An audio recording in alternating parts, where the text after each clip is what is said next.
অভিভাবক এবং বিভিন্ন পদে দায়িত্বশীল সবাইকে আমার সালাম, আসসালামু আলাইকুম। শেরপুরবাসী ইতিমধ্যে অবগত আছে, সুমন হত্যাকারী এমনই একটি দৃষ্টান্ত স্থাপন করেছে যে এই হত্যাকারী যদি আসামি এবং অন্য কোনো মোড় এবং অন্য কোনো কৌশল অদৃশ্যের শক্তির ইশারায় যদি করতে চায়, শেরপুরবাসী উদাত্ত এবং উচিত জবাব দিবে। কোন অবস্থাতে ছাড় দেওয়া হবে না। আমি মাননীয় ডিসি সাহেব, মাননীয় এসপি সাহেব, আপনাদের কাছে অনুরোধ জানাচ্ছি এলাকাবাসীর পক্ষ থেকে, প্রকৃত অপরাধী আইনের আওতায় এনে শেরপুরবাসী দেখতে চায়, তারা ফাঁসিতে ঝুলে আমাদেরকে দেখে দিতে চায়। এই সহযোগিতা আপনাদের কাছে আমরা চাই এলাকাবাসীর পক্ষ থেকে।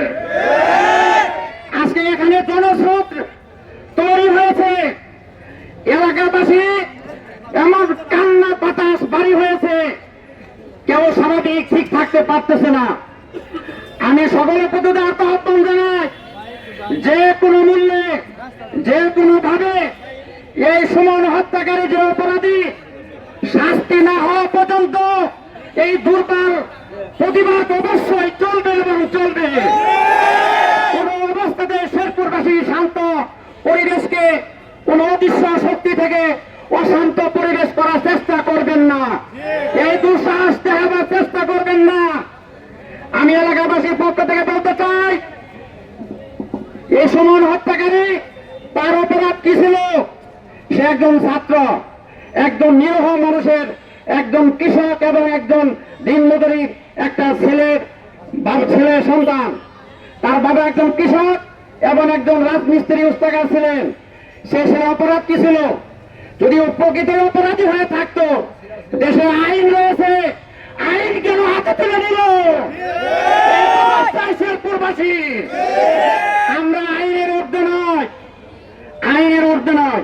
সুতরাং আইনের মাধ্যমে এই সুমন হত্যাকারীর বিচারের আওতায় এনে ফাঁসিতে ঝুলে শেরপুরবাসীকে একটা রেকর্ড এবং দৃষ্টান্ত স্থাপন করিয়া দেখাই দিবেন।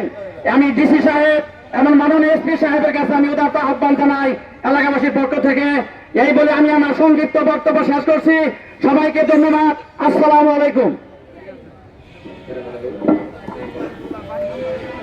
এই মুহূর্তে সুমনের খুব কাছের বড় ভাই, যার হাতে সুমন যার সাথে চলাচল করত, সে আমাদের শাহরিয়ার সাইম, সে দুটো কথা বলবে।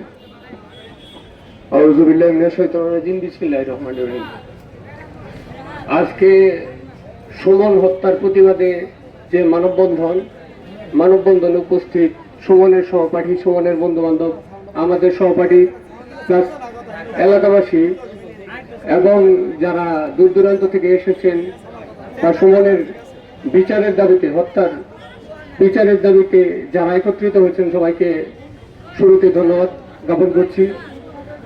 সেই সাথে আমি এলাকাবাসী তরুণদের পক্ষ থেকে বলতে চাই, এটা একটা কোল্ড ব্লাডেড ম্যাটার। একবারে সুপরিকল্পিতভাবে ডেকে নিয়ে সুমনকে হত্যা করা হয়েছে। সুতরাং এই বিচারে কারচুপি করার মতো কোনো সুযোগ নাই। এমনকি হত্যাকারী যে দুইজন গ্রেফতার হয়েছে, তারা অলরেডি দোষ স্বীকারও করেছে।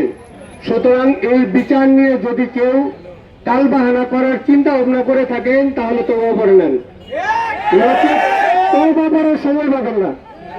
আজকে নয়, হাজার কাউকে 10,000 আসবো।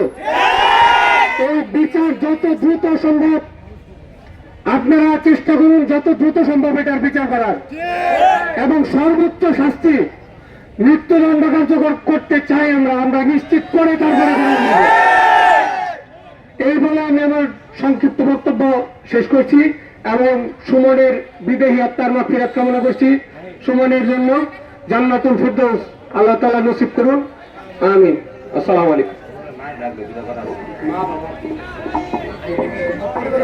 আসলে যে ঘটনাটি ঘটেছে, এর শাস্তি যদি শুধু ফাঁসি না, এরপরে যদি আরো কিছু দেওয়া যেত, তার পরিবারের আহাজারি, তার বাবার কষ্ট, তার গর্ভধারিণী মার বুক ফাড়া আর্তনাদ, এটা দেখলে বলে প্রকাশ করা যাবে না যে সান্ত্বনা দেওয়ার মতো কোনো কিছু এখানে ভাষায় প্রকাশ করা যায় না, আসলে তাদেরকে কোনোভাবে সান্ত্বনা দেওয়া যায়। এর শাস্তি যদি না হয় শেরপুরের মাটিতে, তাহলে আমরা ছাত্র জনতা এবং এলাকাবাসী শুধু নয়, পুরো শেরপুরবাসী আমরা কেউ ঘরে ফিরে যাবো না এই শাস্তি নিশ্চিত করে ইনশাল্লাহ।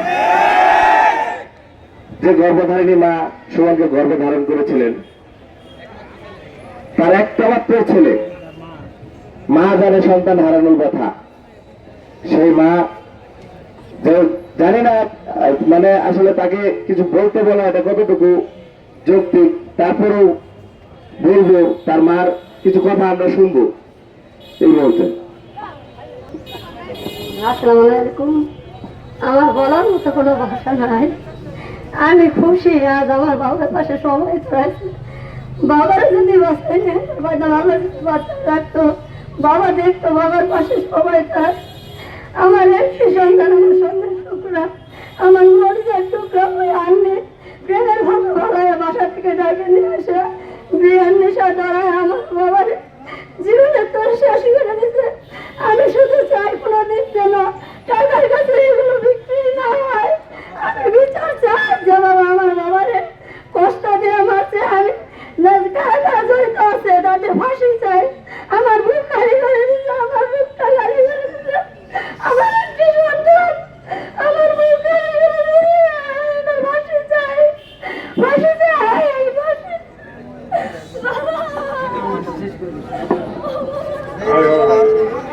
এই মুহূর্তে আসলে এই আবেগ ভরা সময়